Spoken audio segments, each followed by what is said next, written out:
All right, yeah, this is a fun one. So we're here with Chris from Gallaghers in Seattle area in Washington State, and Alessandro was down there on a little trip, visiting some family, and he stopped into Gallaghers, which we're going to hear all about. And we're so thankful that Chris joined us. Welcome to the channel. Thank you very much. Glad to be here. Awesome. Thanks for having me. A real pleasure. And like, what a wonderful host Chris was as I was up there visiting his brewery. he So tells like, all I'm about really it. excited that he accepted to jump back on here and like have a chat with us. So before we get started, Chris, I'm hoping, did you bring a beer? Oh yeah, I got two. Yes. That's Yeah, Man, what come I like. prepared. I I love it. absolutely. Well, I have more, but yes, I have two with me particularly. Our tradition here is we let the guests start. So what are you having? So I got a Hoppy Pilsner Oh, nice. out of Holy Mountain. Holy Mountain is an amazing place in Seattle. They do some of the best Kolsch's that I know of, Pilsners. They're really good on the light beers. So I thought I'd start with that one. Hoppy Pilsner, probably means Northwest Pilsner. I'm super excited because I have not had this one. I think it clocks in at 5.9%, so it's respectable. Oh, cool. So it's a little stronger. I found in the old cellar an old one, which I'm not going to try. Oh, yeah. To destroy. Is that the name. Dunkel? Yes.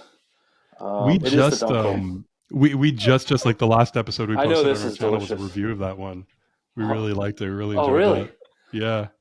I need to catch up on that one. Yeah, well, the oldest brewery. And I think we had That's talked amazing. before about that stuff. So Such a good one. Well, I'm going to go from new that's school interesting to that you old have a school. cellar. I want to ask you what else you have in this magical beer cellar of yours, man. But I don't even know what's down in there. It's so stuffed with stuff. Oh, yeah. It's pretty epic. I've been in the beer industry for 17 years, maybe. Wow. When I can't keep up with my beer, I just kind of throw it in there. And this one looked really cool because I know we had talked about old breweries. Awesome. I did have 100-year-old beer one time. What? A customer had brought in. The cool thing about working at a community brew house is that you have people go, "Oh, I've had this beer. We got it." He was in the military, and he had got in the cellar when he was in the 70s. It's like some long story I don't remember about. And he wanted to open it with us. I was like, "Oh my gosh!" And the cork was corked, and you could tell it was an antique green bottle. Yeah, they don't make them like that anymore or something. No. Yeah, it was corked. And so I think he had got it in Belgium. And so we opened it. It was horrible. It was horrible. We all had to drink it because... Yeah, just unfortunately, beer is just not like wine, right? It just doesn't age. Depending on the beer, of course. No, but it did not go well. No, this one was okay. It was kind of weird. Yeah, and I still have the bottle partially full in the cold room at work just because it's like, I can't get rid of this thing. It's a cool souvenir for sure. So. That's so cool, 100-year-old beer.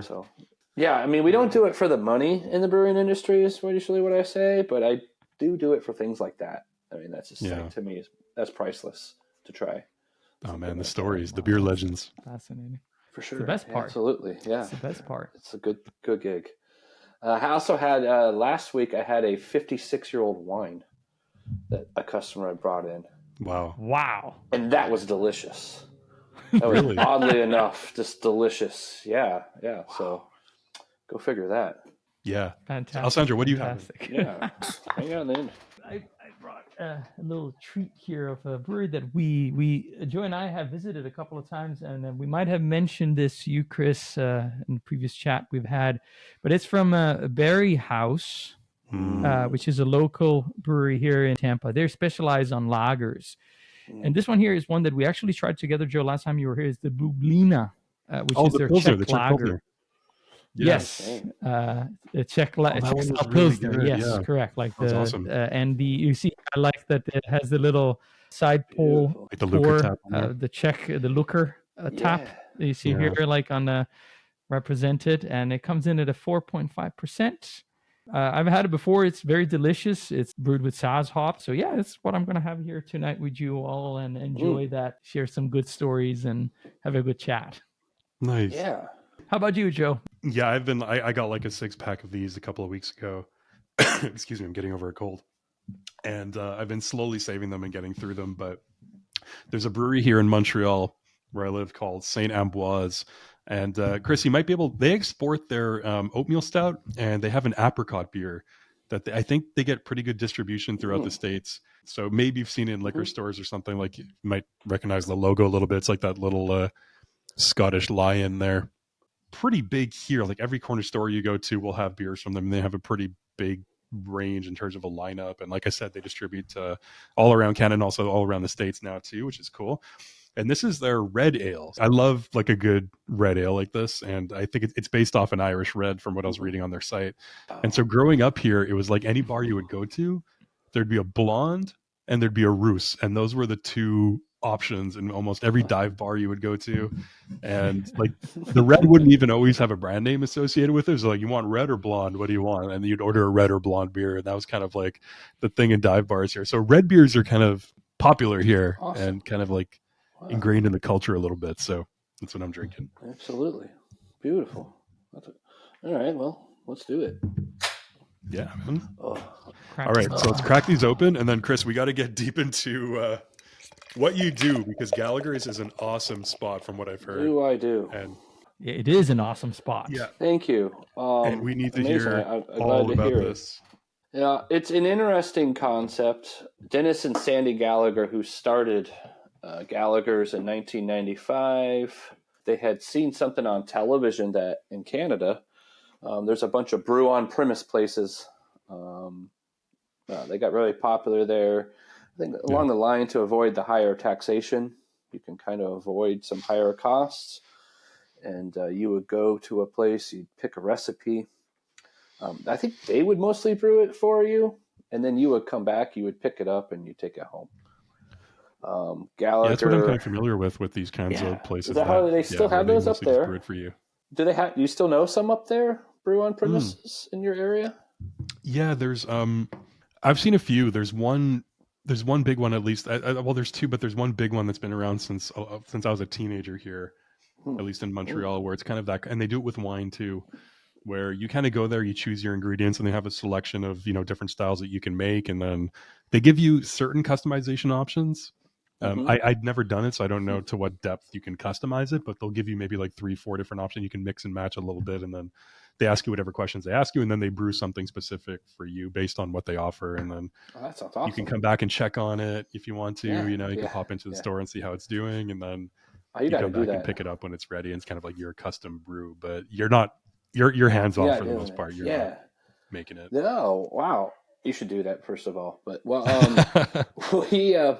Gallagher kind of adapted it because there was a company that was going around during that time that was doing like custom kettles. Because I have 6 kettles, big boiler, it's steam boiler. We do 15-gallon batches, and we have hundreds of recipes now. And I've been there for 16 years, a pretty good amount of time, to where we're given a lot of creative movement to play with and test. I do mainly ales. I don't do any lagers because my fermentation room is set that way, and it ferments faster. Yeah, I like turning more than like holding more, so that gives us a lot of fun. And ales, I can like filter almost into a lager-like pilsner, to me. And nowadays, they have coal sheets that allows you to get almost lager-like at ale fermentation temperatures. At least we found. But, we have a bunch of published recipes in the book, and we kind of use a kind of like, sort of, or an inspired by list. Like, if you like, Stone's IPA, I have a recipe that the customer can choose from. And we have all the ingredients that they will need, grains. We do malt extract, so they're not there all day, and it provides a little bit more control. So my brewing process takes about 2.5 hours from beginning to end. And then the customer would leave it at the brewery through the fermentation. We make sure fermentation goes right. We have all the perfect conditions in our fermentation room. And I literally watch each beer on how they're fermenting every day. I talk to them when I turn on the brewery and see how they're doing. And when they're highly flocculent, you kind of know. And then when it starts tapering off, I put a special smaller airlock on it, and I can see how she's doing and get a good clean ferment. I smell them. Yeah. And then the customer comes back and they bottle up that beer and they take it home. We also do wine and cider, all fermentation stuff. The wines we use kits and the ciders we use kits, but that provides the consistency that people are looking for. And it is a all ages family community brew house. That's awesome. And so people are always challenging us with new recipes to create new stuff. We do a couple local bars nearby. I'm not like massively distributed anywhere. I'm just there's only like 2 of us working at this brewery. And it's a lifestyle for my coworker and I, and For sure. honestly our partners as well. I guess they have to put up with that. So, I don't really get a day off, and I don't really need a day off. I really like what I do. I'm very blessed in that sense. I mean, I had a 100-year-old beer, So someone that really likes beer, I done figured it out, and now I'm charging my friends to hang out with me to have beer. We also have 8 taps, so we're always kind of doing something new there. I think it's pretty amazing, personally. I mean, I'm at the stage now where when I was serving one of my friend's kids root beer, I'm now selling that kid his beer and his kid root beer. So, an interactive community brew house that's done responsibly. It's not like a total dive bar or anything like that. It's just really nice and clean and fun. And we all get to watch how beer is evolving. Certainly in the Northwest of Seattle, when I moved here, there was only, I think, like 55 breweries. This is 17 years ago. I think we're well over 250 now. So beer is crazy out here. Wow. It's a great way to make a living. And I'm glad you got to see it. A little question to build off what you said. Awesome. Yeah, cider. So do you guys do you have like an in-house cider that you make? Well, so I use something I get from LD Carlson. It's Cider House, I believe is the brand. And the customer likes it. They have just shy of a dozen different flavors, from apple, pineapple, spiced apple. Right. But you can decide how sweet or dry that you want it to be. Okay. It still comes out about 5%. It's really easy. You're starting fermentation, and then you're waiting. And then I filter it, and they bottle it up. Nice. So no apples were probably harmed in this process. So okay. Yeah, I had there's a couple of years where I was making cider with my friends, and we would like. Oh wow! I was going to ask you about like where you get the juice in from, or because what we would do, we would buy in like barrels of apples, and a friend of mine would go with his pickup truck and pick it up and fill the bed of his truck. And originally, what we would do, we'd get blenders, and we would actually like core the apples manually and put them all in a blender and add a little bit of juice just to liquefy it. Yep. But then a buddy of mine who's really handy built like a giant apple grinder. Like from scratch, and he put like his own engine in it and like a big blade, and it's just like industrial strength, just grinds up these apples. Yeah, most brewers I have ever met through the industry, you're either like a creative guy where you like to cook and you experiment. You need somebody like that. You gotta love those guys to push the boundaries, and then you got the engineer guys. Mm-hmm. Like, you know what we got to do? And you're like, I don't have any idea how to do that. And they'll come in with a device. You're like, oh, that's genius. I never thought. Man, you need those guys. You need the engineers. Yeah. Exactly. Oh man, they save you every time. Like building a hop back, or a lot of my good friends and brewers that hang around a lot. They love those puzzles. Can't do it without them. That's a good way to put it. Yeah, absolutely. Yeah. Before jumping in the next question, I just wanted to spend a moment since I was lucky enough to be at Gallaghers, and then kind of experience a little bit of the atmosphere, and just to speak to what just Chris mentioned. I love the fact that like from the moment you walk in the door, you immediately feel just like welcome, like, but also it feels like if you like beer and you just enjoy like good conversation and being around people that have a very similar mindset, it takes you like 30 seconds to understand, oh wow, like this is where I want to be, right? Like, so you walk in and immediately you just smell like this classic smell of beer brewing there. Then you look around and you see all these ingredients, everything. You're surrounded by beer in every sense and stretch of the imaginations. And then as I was there, like, it was obviously I got a bit of a treat for the fact that Chris showed me around and like showed me all the different areas and gave me like a little bit of a personalized tour. So that, but the impression I got is that I feel like if I just walked in and I just started asking questions, he would have probably like gave me exactly the same tour and everything. Oh yeah, we invite anybody, everybody to Gallagher's. Even people that don't really drink, they enjoy going there because they're like, oh wow, I didn't know beer was so involved, or I've always wanted to try that. And I'm like, well, you should. We have some team building events that happen that go through their like work and stuff, and some people don't drink. I got root beer I make, which is really easy, but they still have fun in the brewing process. You're still making something, and it's quite an amazing process of watching how beer is made through thousands of years. We've kind of made it almost seem simple. Yeast are like people. You give them a good environment. They're better than people. You give them a good environment, they'll do a good job. Totally. All they want to do is eat, poop, and reproduce. You give them that environment, you're going to have a beer. Now, whether it's good or not, it depends on how you put it in the game. You can have a beer at every stage of those three things, too, if you want. Yeah, exactly. It's still like, we'll figure this out. And then sometimes you'll be surprised at how amazing it comes out. Oh, my God, this is great. With the right tools and the right direction, anybody can really make beer, I think. Yeah.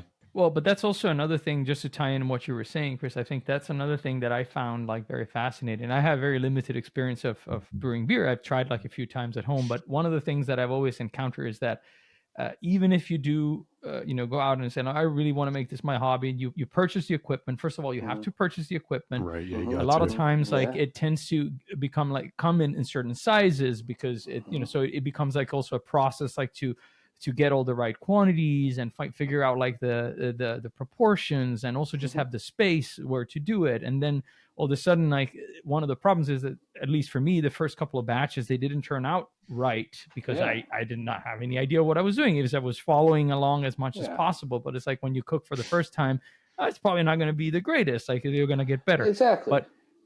But the impression I got from walking in there was just that everything is guided, and that's what I really felt like was a great opportunity for anybody who is interested without having like a huge beginning knowledge. You can come in there and with your help and with the recipes and come out with a product that will get you started with the right foot, and then also understand how the process is with your knowledge and your input, which I thought was very fascinating. Yeah, I mean, no one's good at ice skating their first time, but if you have a good coach and like motivates you, like, look, I'll take care of you. You need you need to wear this kind of skate or this size skate in order to do a good job. Exactly. The rest is going to fall in the line, and you can determine how far you want to go into it.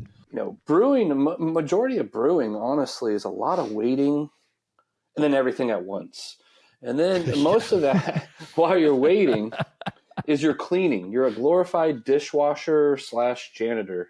Sanitation is huge to make sure things go right. Yeah. And then you're asked to pay attention to temperature on everything.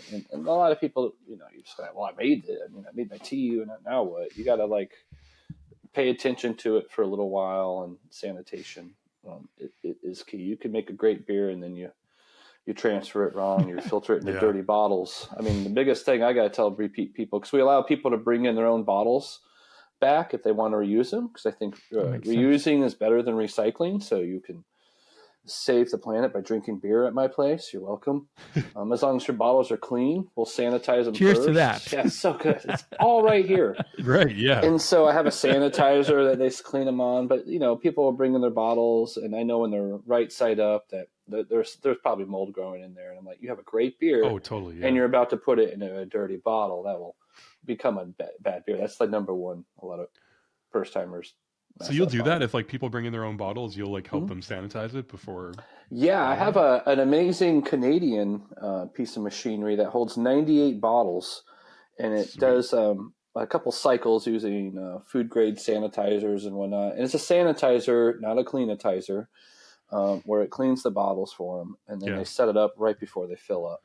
Because that's like honestly the biggest step that most people I see forget or get wrong when they come into my place. They bring in a bunch of moldy bottles. It's like, that's one of the biggest pains when it comes to home brewing, right? Like making sure everything's sanitized properly. Yeah. That's probably the biggest pain in the ass. I've never tried with beer, but again, my experience is in cider, and I think anything that obviously that you're going to be fermenting in a container of that nature. I mean, like you need to make sure everything's nice and clean properly and try it out. And like especially smaller bottles that you can't really get into, right? And like wine bottles have a slightly larger opening, of course, and you can use the same for Yeah. cider. But with beer bottles, It'd be it's tricky. it's a challenge, man, and that's the time consuming thing. I You remember gotta, we used to do, but it was a pain in the ass. We make the mixture, we'd get the powder of sanitizer, yeah. mix it together, and make a formula, put it in a spray bottle, and then Oh, just like cleaning's the spray them down, worst. let them drip and dry, and like Yeah.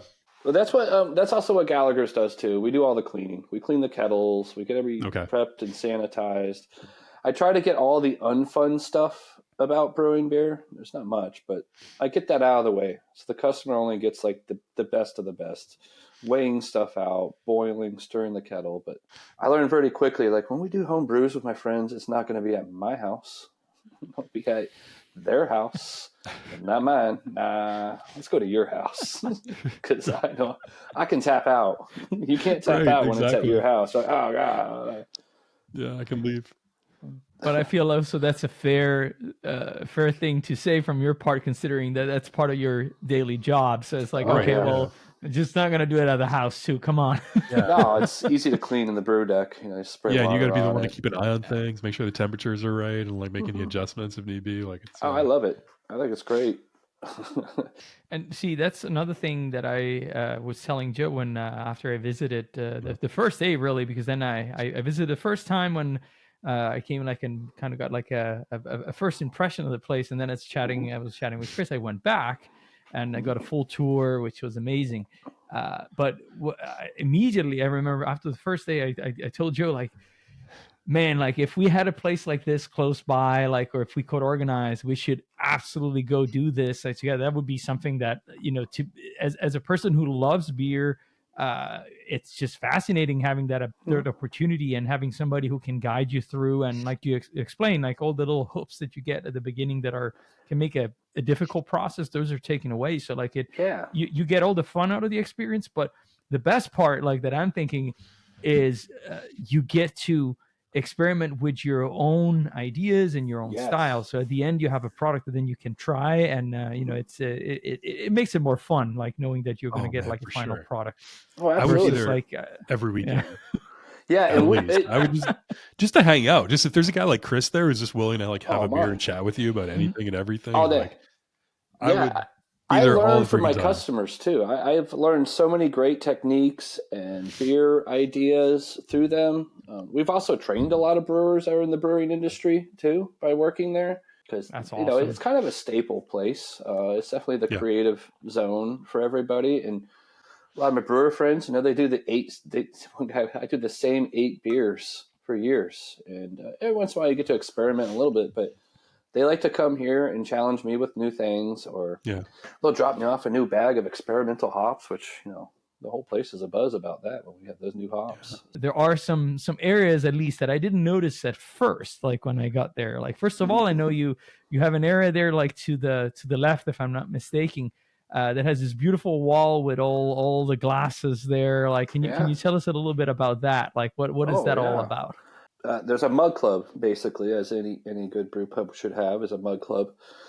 We're in Edmonds, Washington, a beautiful community, very supportive of local businesses. And I would say mug clubbers definitely pushed us through that COVID era that was going on, where everybody was concerned where things were closing down. These are people that tend to live close by. Some actually live out very far in like Arlington and whatnot. You pay a little bit more, you get a bigger mug. It's 20 ounces as opposed to 16. It's the same price as your normal 16-ounce pint. You support a guy like me. You get a discount when you brew. You get on our newsletter list, because we try to throw potlucks. We have brew offs. We have all that fun stuff that can go on. That sounds fun. Any event we can think of. Our anniversary party is pretty wild too. We tend to get live bands, and awesome. that happens. It just keeps you connected to your local brew house. Any brewery, I don't care how successful you are, you got to keep people engaged in any business, really, but certainly in the brewing industry, keeping people engaged, making it another level, just like being part of something. But the Mug Club keeps everybody connected. I don't know, over 300 Mug Clubbers that really kind of keep me going. They're constantly asking for more shirts, which I wish I could keep a cap on. Oh, I saw the shirt that you gave Alessandro. It's It's awesome. insane with shirts, man. I should just be selling shirts instead of beer sometimes. I'm like, I don't know. I can't keep up with them. So he has some great shirts like that. I saw your pictures. They look awesome. People look forward to them. Yeah. They are awesome. Who designs the shirt? Is that you? No, one of my best buddies. I'm really glad I got a buddy I've known. So I'm an Atlanta kid, but one of my best friends I've known since 7th grade is an amazing muralist and artist. He helps me out with my stuff. He knows who I am. I'm Cool. pretty old now. Yeah. So he's always been able to connect who I am, and we identify very well with branding and whatnot. So most of my shirts since I've been here, I've been over my obsession of my toys. I know it sounds weird, but I still have my Garbage Pail Kids, my HeMans. Oh, you do? My G.I. Joes.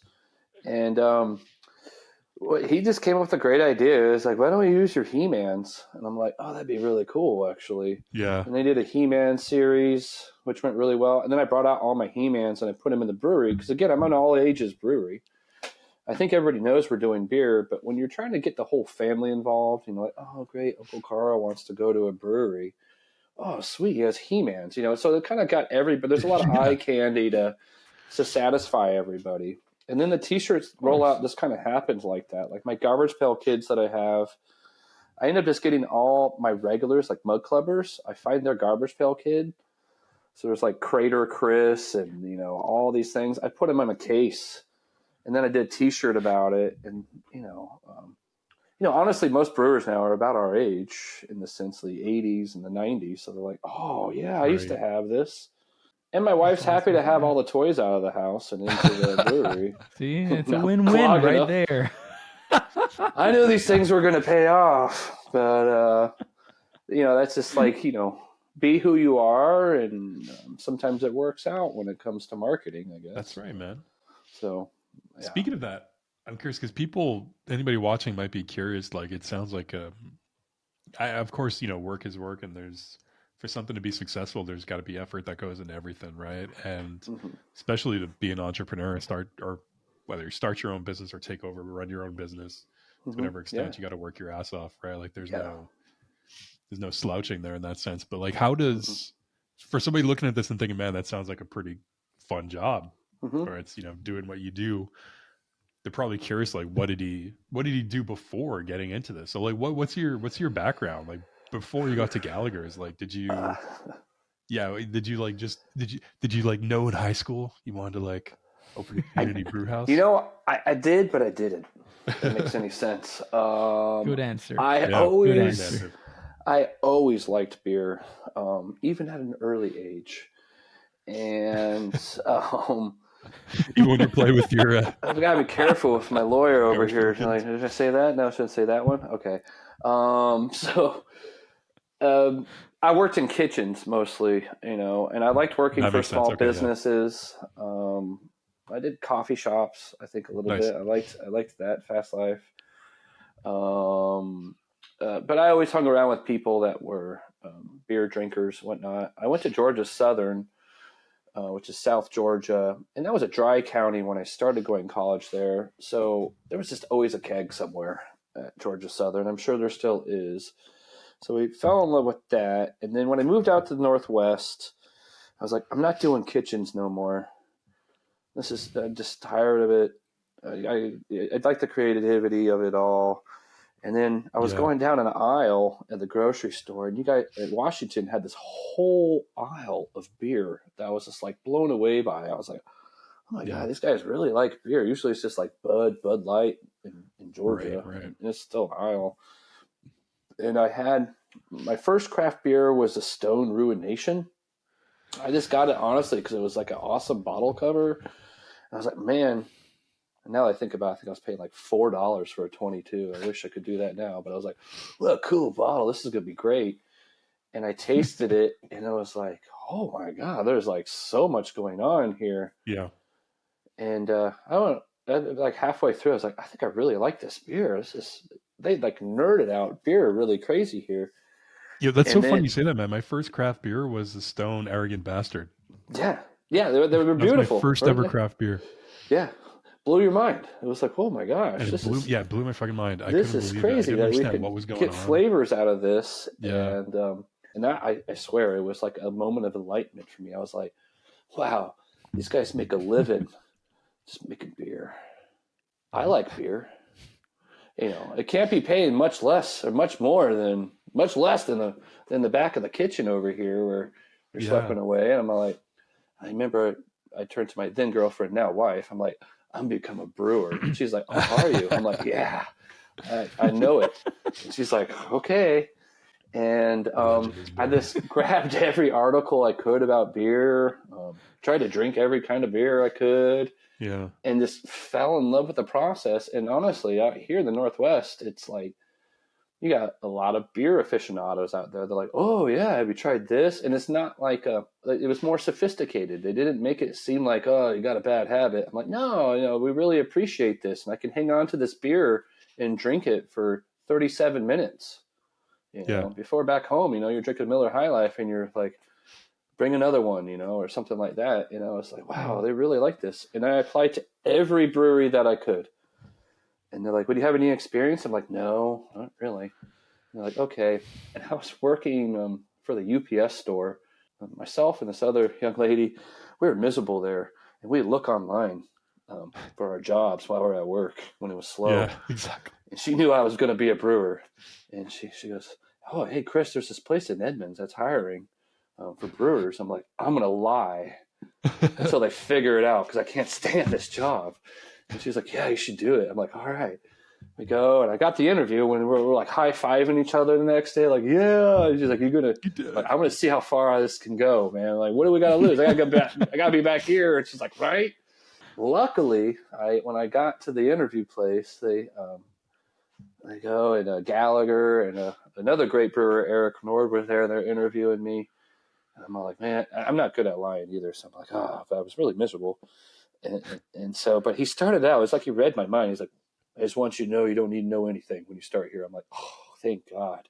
Like, but you're just going to be cleaning stuff all the time. Yeah. And I'm like, oh, that's fine with me. I mean, I've worked in restaurant industry in the pit. I'm pretty good at cleaning stuff. He's like, can you mop a lot? Can you mop? I'm all like, oh man, I am the best Can you use a mopper of the world. Man, my dad was in the Navy. I could mop a deck anytime. Let's go. Yeah. And then it really just kind of blew me away. It was serendipitous.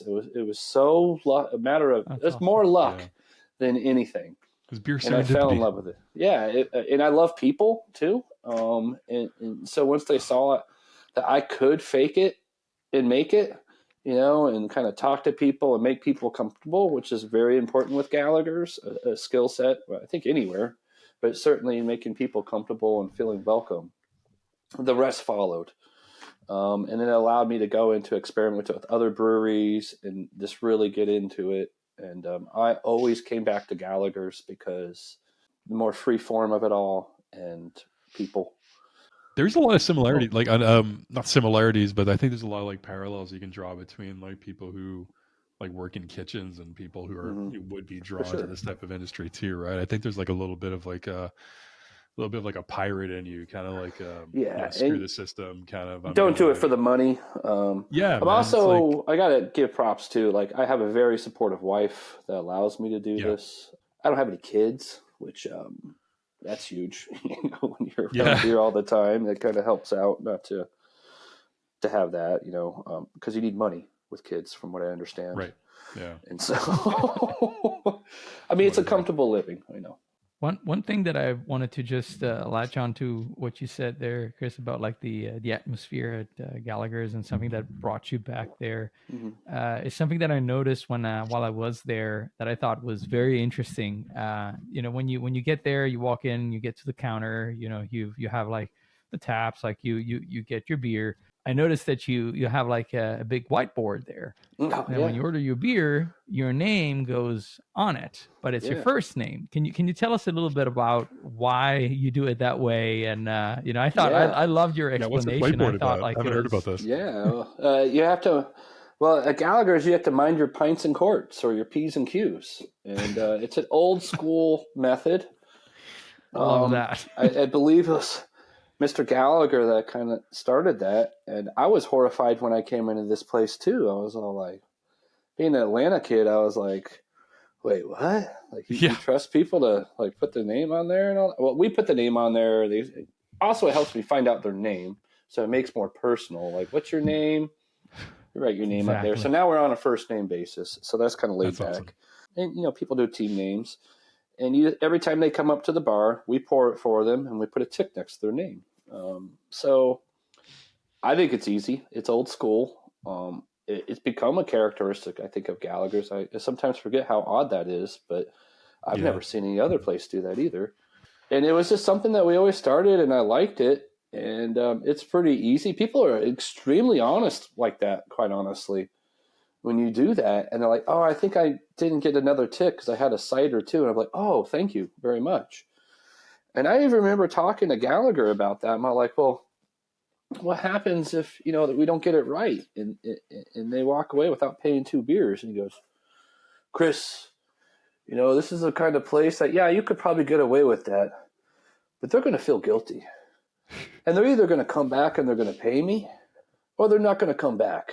And I don't want those people coming back. And I was like, wow, that's pretty good, bro. So true. And honestly, it is like that. I have people, they might not call me that day and they come back like, man, I totally forgot about the other pint for the other pint. And I'm like, oh, we should probably do that now.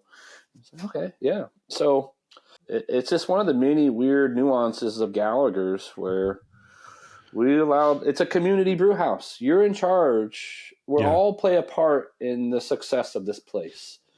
We have a huge record collection that, if you're brewing beer, you can pick a record and I'll put it on while you brew beer. I mean, this like making it nice. We're all together here. And why did you put on Barbra Streisand? And then that's a conversation while they're brewing beer, and you're learning my mom listens to Barbra, and you're like, oh, okay, well now and so it just kind of ties it all in. There's just little nuances like that. Yeah, and especially music, man. Like I work kind of like in the music side of things, and like you really see how people's choice of music is like a real like sort of window into who they are, man. Like the music that they would choose for something like that, right? So it's cool that you mentioned like you have the whiteboard where you get on a first name basis right away. And then also just something little like that, like choosing the music that you want to put on while you brew. Just it's another kind of personal connection like that makes them feel connected to Gallaghers, but then also lets you get to know them better, and then it becomes this whole just enhances that community feel for sure. I'm glad to be able to do it. I think it's just amazing how things can evolve like that and make a difference on something that's so simple as that, to where you're like, wow, that made an impact on somebody. It's a great way of doing it. I don't know if everybody could get away with that, man. You're saying I'm fascinated. I think that's like a very specific kind of vibe, and that would only work in like that kind of place where you feel like it's like a family atmosphere. You feel connected to the people there, and you feel like they're invested in the success of this place. Like you said, Chris, it's like you want everybody's contributing to the success of this place, right? I do. I make it very clear that I need them more than they need me. In order for this to work. I mean, I'll put it out like that. I'm very honest about things like that, and I think that's kind of nice. So that's awesome. I saw these pictures of Alessandro was so like excited when he was down there, and he did the tour of Gallaghers, and you showed him around, and he was showing me all these pictures, and I saw the giant. Well, you're gonna have to explain what this is, man, Alessandro. Maybe you can tell the story. Let me introduce it. I want to give the people the understanding. Chris, we're all about the beer legends, man. Like everything, all these stories and legends to do with beer, and I think this is the perfect Gallagher's beer legend. It is alive. And so I'm going to let him tell it because he's a fantastic legend teller. Yes, you are. So the way I remember it is that I got this amazing tour starting from the main area. Then we got like I said, like past the beer mug club wall, and then we get in the private area where the fermentation happens, like, and you get like the private tour of that back. And then I think okay, well that's already awesome. We've seen like everything. And then Chris goes, no wait, but there's one more place. And I see a twinkle in his eyes, like, because when we start like walking down this hallway, it's great. And there's this wall of fermenters like on one side, like, and you feel like in this tunnel, like almost like a cathedral. Like you're walking down, you're back. and at the end, I did change that light bulb too since then too, so it's not as eerie, like flickering light. It's a beer cathedral. Yeah. Oh yeah. It was awesome. It was awesome. Good. So you walk down the secret wall. and at the end of the hallway, you see this entity. I don't know how best to describe it, but it's this entity that I'll leave it to Chris to describe what the entity is at the end of the beer hall. Yeah. Well, that's it's all the paperwork ever of Gallagher's. Everything's right there in this big giant masking tape ball that is well over 200 pounds. Because I remember when we moved from the old spot to the new one, I think the girls were like, throw that thing away. I'm like, no way, dude. So everybody that brews a batch of beer, we put on their fermenter. It's a 15-gallon fermenter. We get a piece of masking tape and a Sharpie marker. We ask them to write down their last name, the name of their beer. And that's how, when they come back to bottle, I can look in the cold room and go, oh, yeah, here we go. More. This is your IPA. Whoever's cleaning the fermenter has to rip off that piece of tape. Yeah. And they just stick it there. So I've been there it's been there longer than, I think probably 95, since 1995, this ball started. And it just kind of like stacked and stacks. I think it's probably like, what is that, 4.5 to 5 feet tall. Has it ever moved? It's oblong. Not since I moved it. On its own, or just like years. people like kind of, has it ever shifted kind of position? Slaps, no, maybe breeze a little bit. I don't know what's going on there. It used to be round, but now it's more egg-like. It's so heavy. It's insane. I'd imagine. So everybody who has ever brewed, they're in this communal nucleus. I'm pretty sure it'd be like worse than a tire fire. If that thing got lit, it would burn for years. There's no way. That's history. I mean, I don't know what to say about that stuff. Man, that's history. And I'm sure it's a living organism at this point. Like, there's probably some kind of there's got to be. There's some great beers in that bacteria ball. growing in there. Oh yeah, yeast and whatnot. We should make one. Yeah, man. It's just that's going to come. That's just evolving as we speak, and that's going to be some. You did get a picture of that, right? Is that right? Oh no! I got multiple pictures and videos of it to show the extent. It's so fast. When you were excited about it, I got excited about it again. I filmed it when I put it on our Facebook page one time. The big tape ball, and you can kind of get an aura of it. It's kind of like a part of success of Gallagher's, I reckon. I'll never get rid of it. I'm sorry I couldn't film there today because I was so nervous about trying to make sure everything works. And my wife has an office in here that's pretty nice and stuff. I have more detail, and this is the only place I actually don't have a lot of my beer memorabilia in. So I wasn't able to hang anything up. Blank slate Quite today. okay. No worries, man. Man, Alessandro, where are you at? You're like in the Great Library? What's going on there?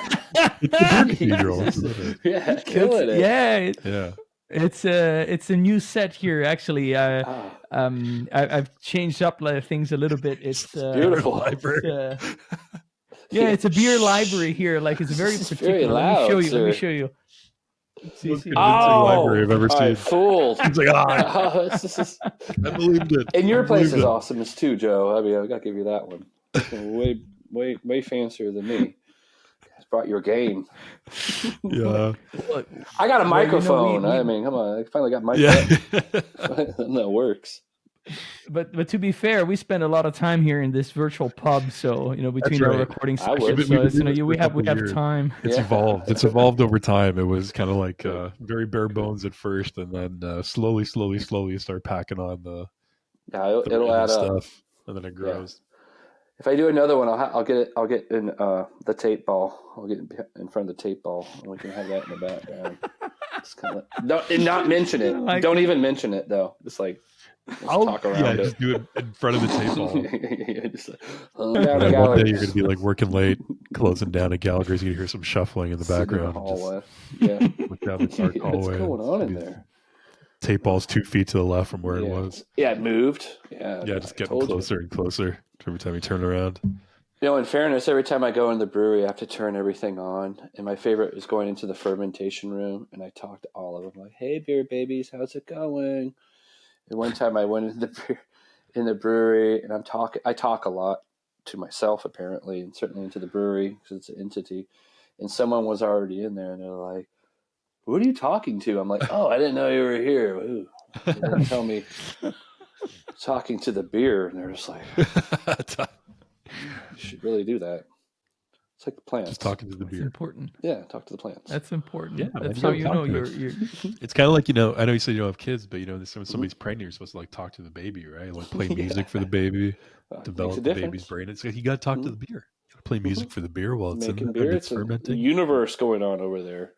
So the beer can Totally hear your agree. voice. So when it comes out and it's born, it recognizes you. It's comfortable. I think it's worked so far, quite honestly. I don't have very many bad beers, knock on wood, but Don't see. yeah, I think, out of we monitor like out of every 350, we have 1 or 2 bad fermentations. So that's not bad. That's not bad at Take all. that. Yeah. No, absolutely. But could you give us like for people who might come and visit, what are some of the staple beers that you might have on tap that have been brewed there like for a while that people might get excited about? Well, IPAs all day. People love our IPAs. There's a Gallagher Amber is the most probably one of the most popular consumed and brewed beers there. It's a Northwest Amber. The first owner, Gallagher, that was his go-to beer all the time too. It's a nice bitter amber. It goes well. My Pilsner's not bad, being it's an American ale Pilsner, so I always say it's a Northwest Pilsner and stuff. Yeah. It's got a little bitter bite to it because people destroy me on the term of a Pilsner. That goes pretty well, but IPA. If I could make, I could do anything with an IPA. People just love them. We do a lot of knockoffs of beers. There's one like Georgetown Brewing, one of my favorite breweries, does a Lucille IPA. That's awesome, and it's like spelled after the name Lucille, Lucile. I was able to use you can find anything on the internet, anything, including beer recipes, clone recipes. And so I did one like that, and I called it Loose, like Loose seal beer. And that one's really good. Citrusy. There was a phase there, which I think is still evolving now. People love their hazy IPAs. Yeah. I'm over that movement a little bit. I feel hazy after I drink it. I don't know if it's psychological now. I'm just like, there's just so many hazy beers. Brewers should be able to brew what they want to brew. For sure. And what they like. And I guess that did kind of take off for a while. Did you guys ever play with the Pliny the Elder? Did you ever go through that? I've never tried it. I think you've tried it, right? Really? I have. Oh, I have not yet had the opportunity. I've heard very good things about it, and it's on my wish list, but I haven't had a chance yet. You're like a unicorn out here if you haven't had it. I mean, everybody in the world seems to have gone crazy for that. They don't sell it in Canada, man. I can't get it. No, they don't. They just, I think Russian River did the distribution for that. They just now got that out up here again. It was when it first came out, I was like, holy cow, what is this? Yeah. I think even here when they were distributing here, you could only get like 1 or 2, and it was in the back at the grocery store. You had to like ask the meat guy, and he'd be like, I don't know if I can get it for you. And then like he'd come back, and I always hated the hype behind it. I'm like, I just want to try it. But it was spectacular. It is a spectacular beer. I definitely don't want to downgrade it at all. Now everybody wanted to do that, and I think everybody cloned it. And to me, this is like an example of how the evolution of beer and the brewing industry is. Like someone comes out with this great beer, and it's freaking amazing. They're like, how do I do that? And everybody tried to cheat off that test. Right. Well, here's my Chris the Younger, and that's delicious. And they're like, all right, I made it.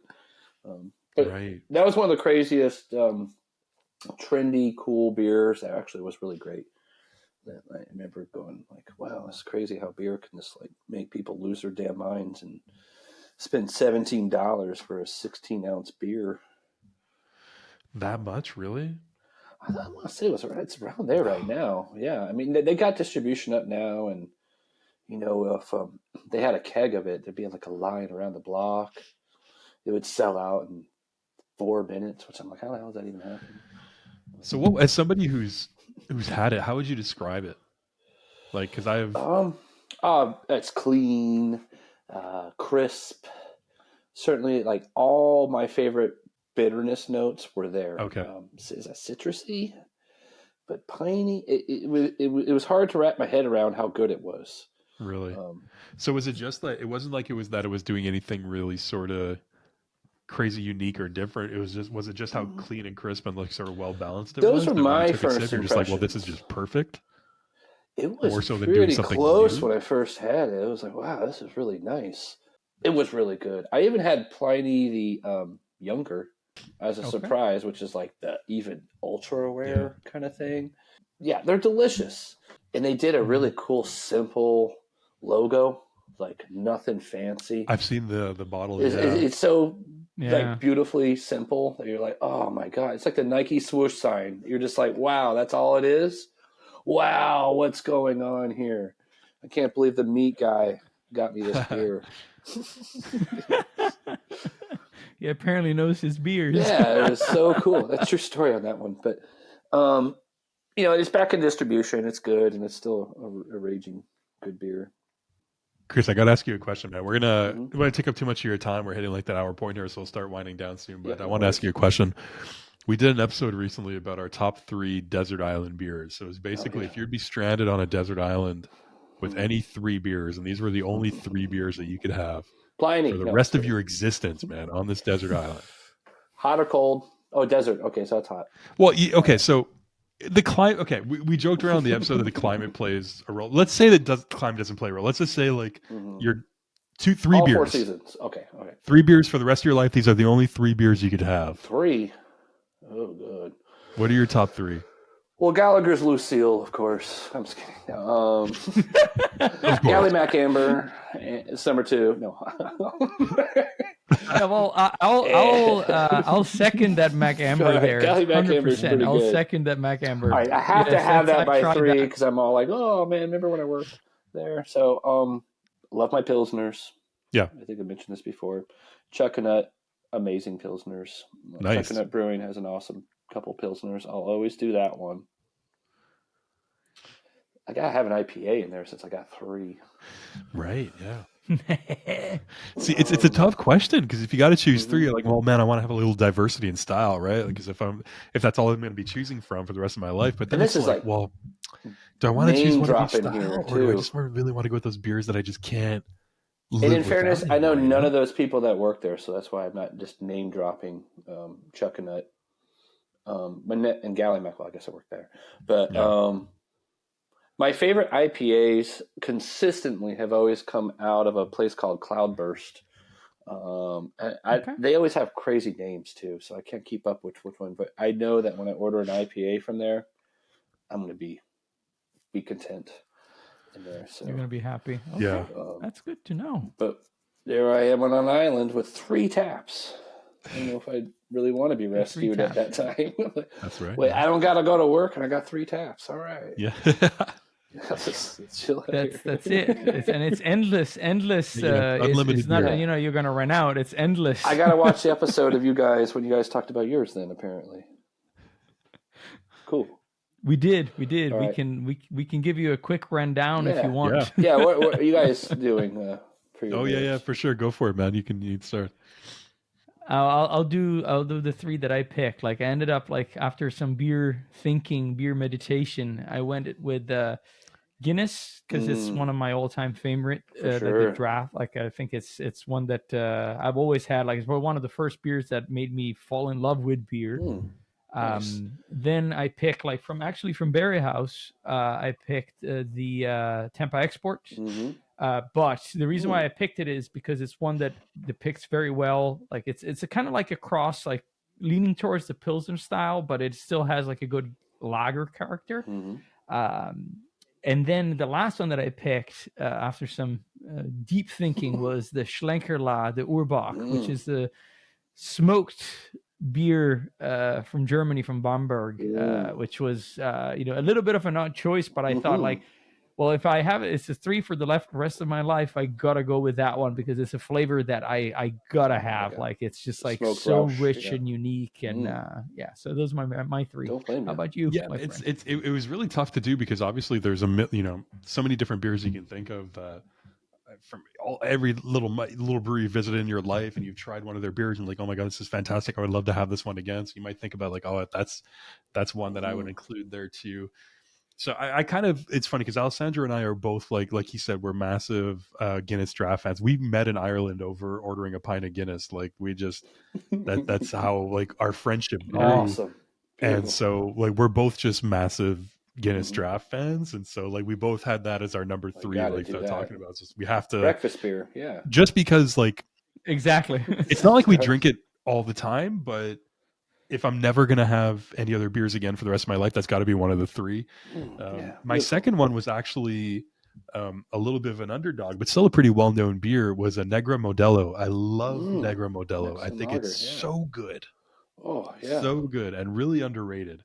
That was my second. And my first one was a Pilsner that I had in. So I was traveling through New York State with my family last year. We're in like the Catskill region, and there was this area called Westkill. It's kind of like it's a little forest town. And we stopped at a little gas station, and there was a Westkill brewery that was there not far, just down the road from this little shop that I stopped at. And they had like a 4-pack of cans of their Pilsner. It was called Bazooka Bros Pilsner. And brought it back to the house, picked up a 4-pack. And it was seriously, and I've said this to Alessandro before, I don't know if it was just like the place, like the environment that I was there in, like the middle of the woods and just relaxing with my wife and my daughter, and like was sitting outside or barbecuing hot dogs, and I'm just like sipping this beer, and it's a warm summer day. Yeah, I don't know if it was just the environment that made this like the most delicious for sure Pilsner I'd ever had in my life, but it was freaking amazing, man. It was like the most flavorful, balanced, like full-bodied Pilsner that I'd ever had out of a can in my life. I was just like, and I downed all 4 of them that night like nothing. And even my wife likes beer, but she's not a huge beer drinker, but she likes beer. She tried it. She's like, holy shit, that's good. Yes. Like even she was, and what I didn't tell her like, oh my god, try this. She just took a sip and she was like, that's damn. It's like that's really, really good. So that was my barometer too, that it was something special. I'll look out for that one. That sounds great. You know what? I don't know if they sell outside of like that region of New York, because it was a tiny brewery. Like I looked it up, and I didn't actually have time to visit the brewery, but it's really just like a little shack in the woods, basically. And like they have a little brew pub there, and I guess they distribute to like the grocery stores and stuff that's nearby. I don't know, but just send them an email, man. Yeah, it was freaking fantastic, man. And kudos to them because they brewed an amazing beer. And yeah, brewers need to hear that too. They need to hear that that was the one. So I think it's important for everybody to hear that. Keeps you going. That's awesome. Right. That's awesome. Oh, that's true. Yeah. Cool, man. Well, I mean, we go about an hour at these things. We're coming up on an hour. This was awesome, Chris, man. Thank you so much. I love talking with you guys. Curious about Gallaghers. You guys have a website, right? Yeah. whereyoubrew.com. Awesome. I'll post that in the description down below too, so people can find you. I would love, man. Anytime. I like talking about beer. You guys are really fun and natural. Yeah. So, I look forward to seeing you down at the brewery. I'll get you brewing some beer. Wine or cider or root beer. I'm gonna have to come down through Washington next time I'm on the West Coast. I'd be honored, and Joe. come down and that would see be great. For sure. Take care of you. Absolutely. Yeah. This was a pleasure. Thanks, Chris. Thank you, guys. Cheers. Buddy. Thank you. Thank you.